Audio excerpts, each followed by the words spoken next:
चलो बोर्ड पे आने दो। तो 2 parts of KMnO4 will be required to produce 1 part of oxygen.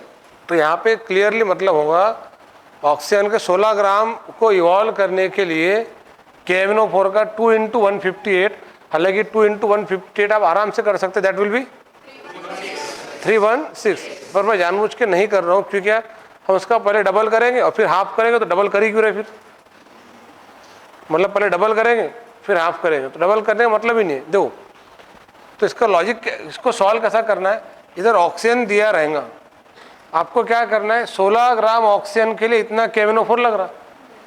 अब हमको KMnO4 का क्या पूछा गया, इक्विवेलेंट वेट पूछा गया। तो जब दो चीज़ें होती है ना अपने पास, जैसा एसिड बेस बोलो या दो एलिमेंट बोलो, तो मेरा ध्यान से सुनना, बहुत फटाफट क्वेश्चन सॉल्व करते हैं। एसिड बेस पे अपन ने कल बहुत सारे क्वेश्चन लिए थे, अब ने आपको एक क्वेश्चन को 2 मेथड से सॉल्व करके दिखाया था और ऐसे 2 क्वेश्चन लिया था,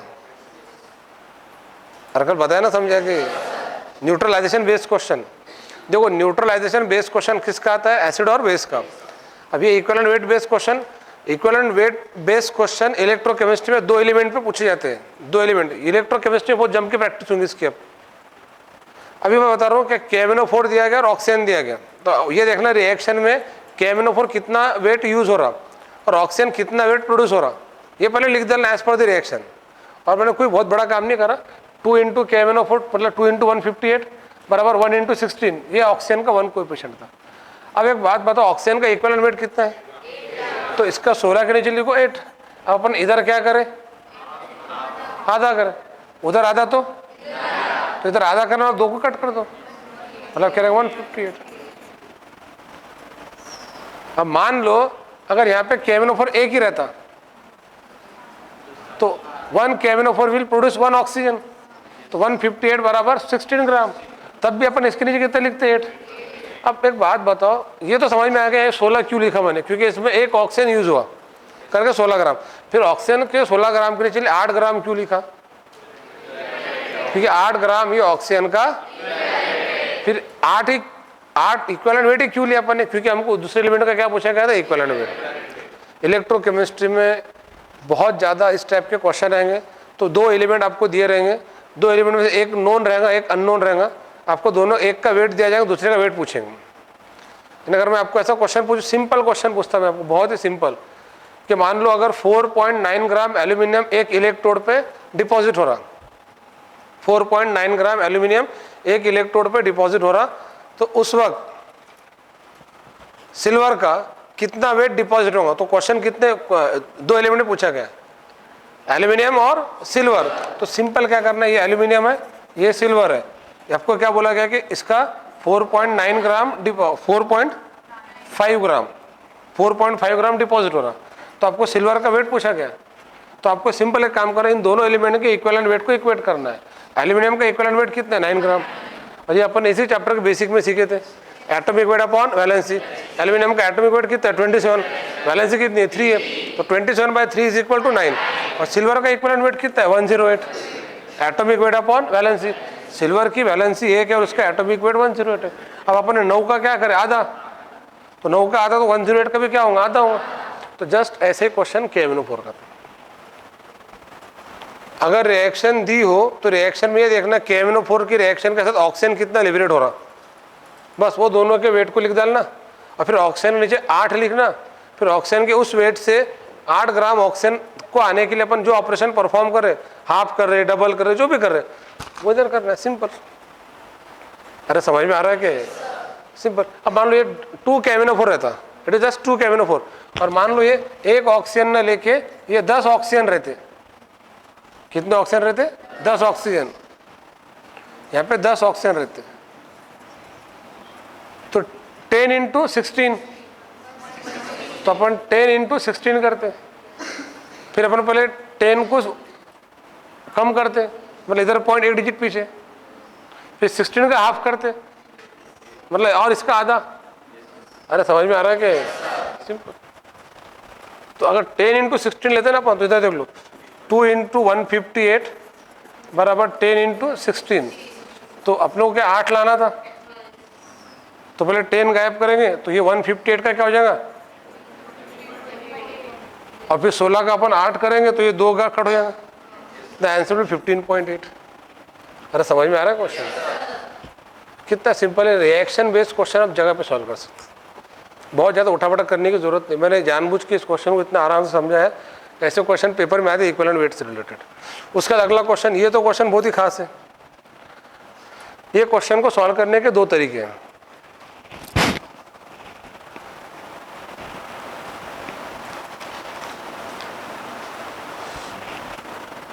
पहला तरीका है, अगर आपको कॉपर नाइट्रेट में कॉपर की वैलेंसी पता है तो यहाँ पे क्या बोला गया, 4 ग्राम आपने कॉपर लिए, उसको नाइट्रिक एसिड में डिसॉल्व करें, उसने कॉपर नाइट्रेट बनाया और 5 ग्राम कॉपर नाइट्रेट बनाया। कितने ग्राम बनाया?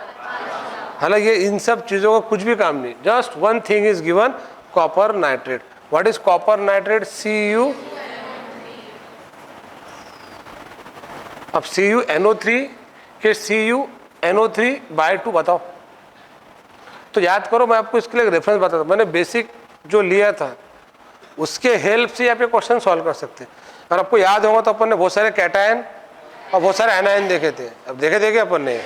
तो चलो, नाइट्रेट मतलब क्या हो रहा है? NO3 मोनोनेगेटिव। अरे कॉपर है, it is not cuprous. Copper मतलब क्या होगा? Cu डाइपॉजिटिव। तो Cu, ये 2 पॉजिटिव 1 नेगेटिव, अब इसको क्या करेंगे? 2 से। तो यहाँ पे क्लियरली क्या समझ में आ रहा है? कॉपर की वैलेंसी कितनी है? और वैलेंसी 2 है, तो इक्विवेलेंट वेट का फार्मूला क्या है? Atomic weight upon valency. Copper का एटॉमिक वेट कितना है? 63.54, मोटा मोटा 64/2 मतलब ये डायरेक्ट हो, डायरेक्ट मेथड को हटाओ, दूसरी मेथड। अब चलो मान लो ये सब आपको पता नहीं है, तो अगर मैं ऐसा बोलूँ कि ये पेन जो है ये 4 ग्राम का है। कितने ग्राम का है?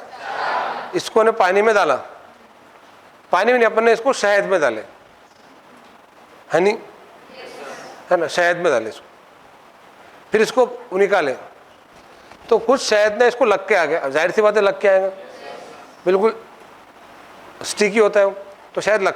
फिर इसको वेट करें तो ये वेट कितना हो रहा है? 5 ग्राम। मतलब 4 ग्राम पेन को शहद के बॉक्स में डाले, बाहर निकाले तो 5 ग्राम भर रहा, मतलब शहद कितना है? बस सिंपल। तो उस टाइप के क्वेश्चन ये 4 ग्राम, इधर 4 ग्राम कॉपर था, नाइट्रिक एसिड में डाले, कॉपर नाइट्रेट बना, उसको हीटिंग करे, उसने 5 ग्राम उसका ऑक्साइड बनाया। किसका ऑक्साइड बनाया? कॉपर का। मतलब कॉपर से कॉपर ऑक्साइड बना, 4 ग्राम डाले और ये सब नाइट्रिक एसिड में डालने के बाद तो ये 5 ग्राम बना। मतलब ऑक्सीजन कितने ग्राम आया? हाँ, मतलब कॉपर 4 ग्राम, ऑक्सीजन 1 ग्राम। अब एक बात बताओ, आपको यहाँ पे कॉपर का इक्विवेलेंट वेट पूछा गया, पर आपको क्या ऑक्सीजन का इक्विवेलेंट वेट पता है? कितना है? तो इसके नीचे मैं क्या लिखूंगा? 8 ग्राम, इसके नीचे x। सिंपल। अब अपन ने 1 का 8 क्या करें? 8 टाइम्स, उधर 8 टाइम्स, तो इधर भी 4 का 8 टाइम्स 32। इससे सॉल्व करते हैं। अब मान लो अगर ये 5 ग्राम ना बन के ये 6 ग्राम बनता और ये कॉपर ना रह के अननोन एलिमेंट रहता x, तो 4 ग्राम एलिमेंट को नाइट्रिक एसिड में डाले, उसने उसका नाइट्रेट बनाया और उस नाइट्रेट ने हीटिंग करने के बाद 6 ग्राम उसका ऑक्साइड बनाया। तो 4 और ये 6, ये कितना रहता? 2। तो फिर अपन 2 से कहा तक के पहुंचते 8, तो 2 का डबल 4, 4 का डबल 8, मतलब डबल का डबल, फिर इसका डबल, मतलब 4 टाइम्स 16 रहता है आंसर। तो नहीं ऑप्शन उस तरह से रहता। क्वेश्चन समझ में आ रहा है कि? तो ये इक्विवेलेंट वेट बहुत इंपॉर्टेंट। क्या अपन ने इक्विवेलेंट वेट लिए थे? हो क्या रहा है, जब मैंने इसकी थ्योरी पढ़ाया था ना तो बहुत सारे बच्चे इस बैच में नहीं थे, अभी कुछ बहुत सारे नए स्टूडेंट दिख रहे हैं। तो जो नए स्टूडेंट है वो ये समझ के आए कि मंडे है, ओपनिंग डे, नया चैप्टर शुरू होगा। तो बेसिकली नया चैप्टर शुरू होता था, नया चैप्टर शुरू करना ही था अपना, पर सैटरडे के दिन अपन ने वो एआर वाले बच्चों का प्रोग्राम लिए थे। और फिर वो लेक्चर नहीं हो पाया था करके संडे वो लेक्चर अपन आज कवर करने वाले हैं। नहीं तो आज से आपका नया चैप्टर स्टार्ट होता केमिकल बॉन्डिंग, और केमिकल बॉन्डिंग का वेटेज नीट और जेई में बहुत ज़्यादा है। अल्डिहाइड कीटोन से ज़्यादा वेटेज है केमिकल बॉन्डिंग का नीट के अंदर। कुछ कुछ चैप्टर्स ऐसे हैं जिन पे 2-2, 3-3 क्वेश्चन आते हैं। तो 11 के 2 चैप्टर मैं आपको बता रहा हूँ, ये कभी छोड़ना नहीं आपने। मतलब वैसे तो 4 चैप्टर बता रहा हूँ। एक होता है केमिकल बॉन्डिंग, एक है equilibrium, chemical ionic, then GOC and hydrocarbon. तो 11 के अंदर टोटल केमिस्ट्री में 16 चैप्टर है। 16 में से ये 4 चैप्टर तो बिल्कुल पक्के में करके रखना, क्योंकि कभी कभी एक एक चैप्टर पे 3-3, 4-4 क्वेश्चन भी आ सकते हैं, ऐसे चैप्टर हैं। और फिर आप बोले सर इस पर 3-3, 4-4 है तो बाकी दूसरे जो चैप्टर है, जैसे मान लो डी ब्लॉक, एफ ब्लॉक, उस पर एक आधे क्वेश्चन आ जाएगा। मतलब केमिकल काइनेटिक्स से तो एक ही क्वेश्चन आ जाएगा कभी कभी, वैसे 2 आना चाहिए उसके लेंथ के हिसाब से। पर ये जो चैप्टर है 4, इस पर 3-3, 4-4 क्वेश्चन है। केमिकल बॉन्डिंग, इक्विलिब्रियम, मोल कंसेप्ट, अपना जीओसी और हाइड्रोकार्बन, ये चारों चैप्टर बहुत अच्छे। तो केमिकल बॉन्डिंग के बाद शायद से मैं आपका इक्विलिब्रियम ले सकता हूँ। मैं जानबूझ के ऐसे चैप्टर लूँगा पहले, ताकि आपको जिसमें कॉन्फिडेंस आ जाए करके फिर। तो केमिकल बॉन्डिंग के बाद में अपन शायद से इक्विलिब्रियम ले लेंगे, अच्छा चैप्टर केमिकल इक्विलिब्रियम और आयनिक इक्विलिब्रियम, पूरा न्यूमेरिकल ओरिएंटेड हो। ये क्वेश्चन ये समझ में आया क्या क्वेश्चन? ये चलो ठीक। इसके बाद अगले क्वेश्चन,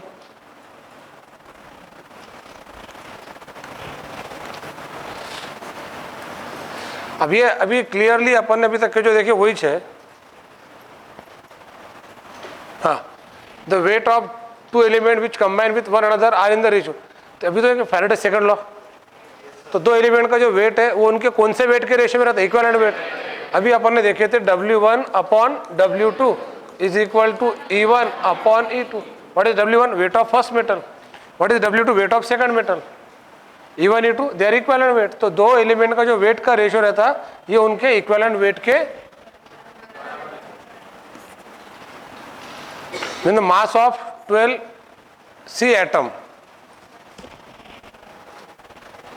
बहुत जोरदार क्वेश्चन है। अभी एक मिनट जरा, इस क्वेश्चन को कोई सॉल्व करके बताएगा? क्या पूछा क्या गया? तो कभी कभी ना बहुत सिंपल क्वेश्चन को जानबूझ के घुमा के पूछते। और जो सवेरे बैच थी केमिस्ट्री की रिपीटर बैच के अंदर सवेरे फार्मूला बताया, किसी भी एलिमेंट के एक एटम का वेट अगर पूछा जाए तो उसका formula atomic weight upon Avogadro number, और किसी कंपाउंड के एक मॉलिक्यूल का वेट पूछा जाए तो molecular weight upon Avogadro the mass of 12C atom. तो जानबूझ के आपको ये डाला गया। आपको इसकी जगह ऐसा पूछते the mass of 1 atom of carbon element, ऐसा पूछते तो बहुत ही सिंपल होगा फिर।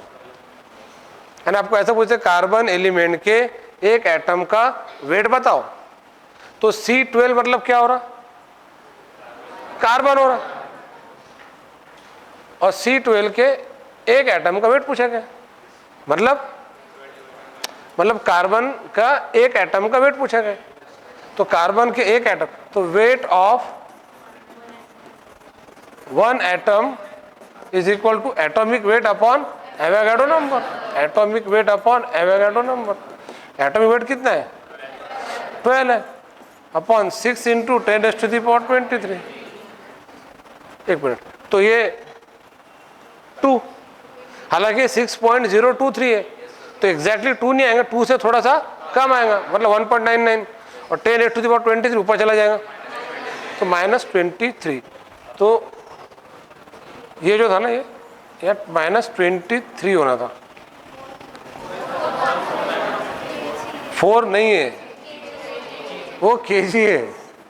एक्चुअल में एक क्वेश्चन में करेक्शन है, ये ग्राम था और वो केजी था, तो -23 ग्राम, तो 12 हो गया, 12 नहीं था ये, -23 था। और आपको 4 ही आंसर करना है तो फिर केजी की जगह आपको क्या लिखना पड़ेगा? ग्राम। ये आंसर ग्राम में, मैंने बार बार बताया कि हम जो एटॉमिक वेट लेते हैं उसका यूनिट क्या होता है? ग्राम होता है। अरे बहुत बार देखे ना अपने क्लास में। तो इसका आंसर है 1.99 इंटू 10⁻⁻23 ग्राम। और फार्मूला क्या लग रहा है? लिख लो इसके बाद में फार्मूला, लिख लो, MCQs है आपके पास।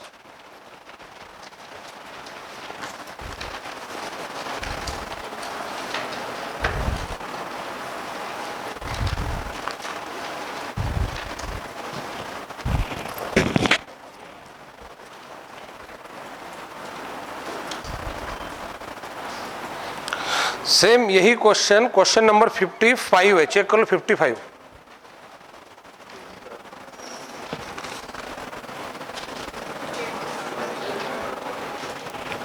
चेक कर लो 55। ये इधर इधर इधर, the mass of one molecule of water. Water क्या है? कंपाउंड है, उसका मॉलिक्यूलर वेट कितना है? 18 है। और उसके एक मॉलिक्यूल का मास पूछा, मतलब 18 अपॉन, मतलब क्या रहेगा? 18 upon 6 into 10 raise to the power 23, 3 into gram है क्या दिया? First option.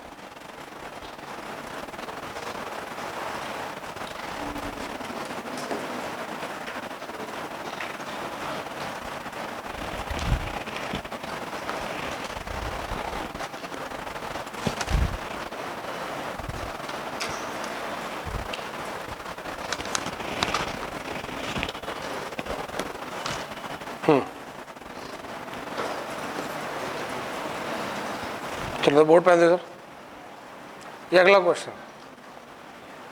इफ ये क्वेश्चन आ सकता है पेपर में, एनसीईआरटी बुक के थ्योरी बेस से क्वेश्चन आपको समझना पड़ेगा। घर पे आके एनसीईआरटी बुक में एक बार अच्छे से चेक करना। क्वेश्चन में ये बोला गया है, if you consider that 1/6 in place of 1/12 mass of carbon atom is taken to be relative to atomic mass unit the mass of 1 mole of substance. तो यहाँ पे पता है क्या बोला गया? यार ध्यान से सुनना। पहली बात तो ये आपको क्लियर कर लो कि किसी भी कंपाउंड के एक एटम का वेट कैसे निकालते हैं, एलिमेंट के। तो weight of one atom upon 1/12 of C12 होता है। C12 के कंपैरिजन में अपन एलिमेंट के एक एटम का वेट निकालते हैं। और 1/12 की जगह 1/6 लेते। वो सारे बच्चे पता है क्या करते हैं? बताओ, 1/12 की जगह 1/6 कहते, बोले फिर 1 मोल का मास चेंज हुआ। तो 1 मोल एक फंडामेंटल फिक्स क्वांटिटी है, वो कभी चेंज नहीं होगा, इट इज रिमेन अनचेंज। तो उसका आंसर है रिमेन अनचेंज।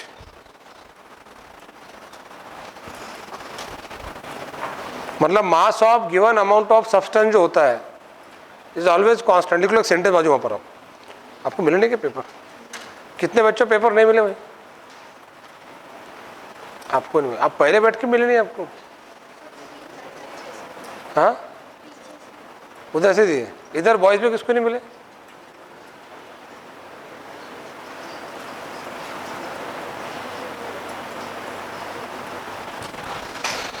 अरे यार,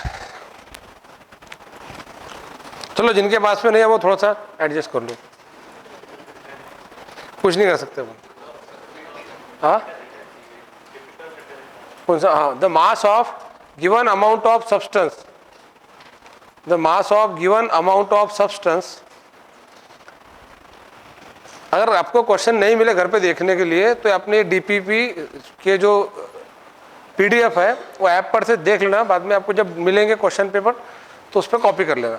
मास of given amount of substance bracket में दैट इज 1 मोल, यानी 1 मोल का जो मास रहेगा वो हमेशा that is 1 mole bracket complete is always constant. I repeat once again, the mass of given amount of substance bracket में 1 mole bracket complete is always constant.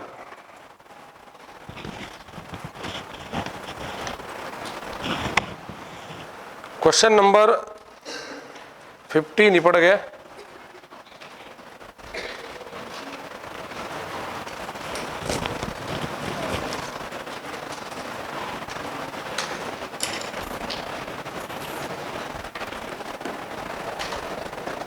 Then question number 51। हाँ इधर, अरे आवाज नहीं प्लीज।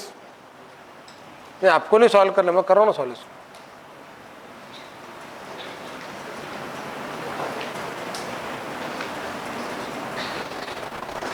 ये क्वेश्चन एवोगाड्रो लॉ और गे-लुसाक law को मिला के बनाया हुआ है, आउट ऑफ सिलेबस नहीं है क्वेश्चन। ये अगर ऐसे क्वेश्चन है तो मानते जाएंगे। क्वेश्चन ऐसे अगर एक ही क्वेश्चन समझे ना सही तरीके से तो ऐसे 10 क्वेश्चन सॉल्व करते थे। क्वेश्चन का कहना ये है, एक गैसियस मिक्सचर है जैसे मीथेन और इथेन 2 गैस है और ये इक्वी मोलार प्रोपोर्शन में है। What it mean?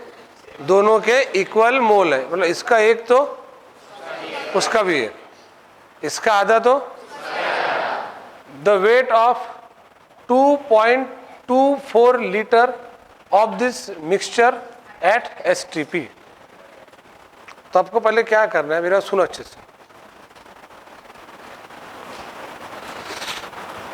दोनों का इक्विमोलार मिक्सचर है, क्या मोल रेशियो